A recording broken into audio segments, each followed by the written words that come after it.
It was around a little bit later when browser games started blowing up, sometime in the 2010s maybe. I don't know if it's even still around anymore, but it was called Mo Fun Zone, and they had so many cool games on there. Again, I can't remember the exact year. I want to say it was sometime in the early 2010s, but I remember they had this one game in particular that I loved. It was like a stick fighting game where basically, I mean, it's what it sounds like, right? Like you were a bunch of stick figures, except it wasn't just like cheaply looking stick figures, you know, like a black and white game. No, they were all like colored and like, it's really hard to explain the game, and I don't think I could even find gameplay of it online to show you guys, and again, I don't even know if the site's still around, but it was so epic. You could do these crazy combos. There was one character that was like a brawler, there was one that had like swords, and then there was like another one, I forget what the other one had, but then there was like these crazy super moves you could do, and there was like, I remember there was even some like blood in the game or something like that, but it was insane. It was one of those games that would genuinely destroy your keyboard, though. You'd be sitting there mashing the keys, trying to, you know, rip off the combos. There was also like other games they had on there, like there was this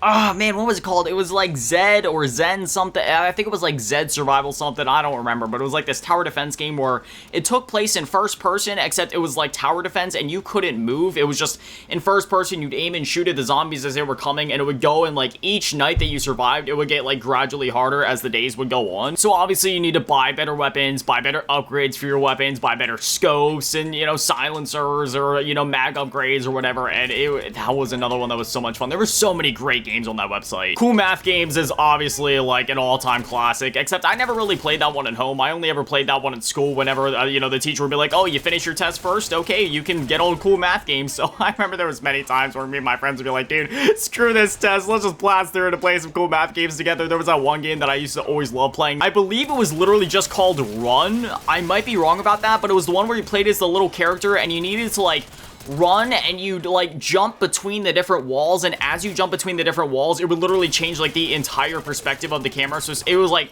you'd be running down a square and you need to avoid like the holes in the floor, and to do that you'd like, you know, change walls, and it would change the camera every time you change walls.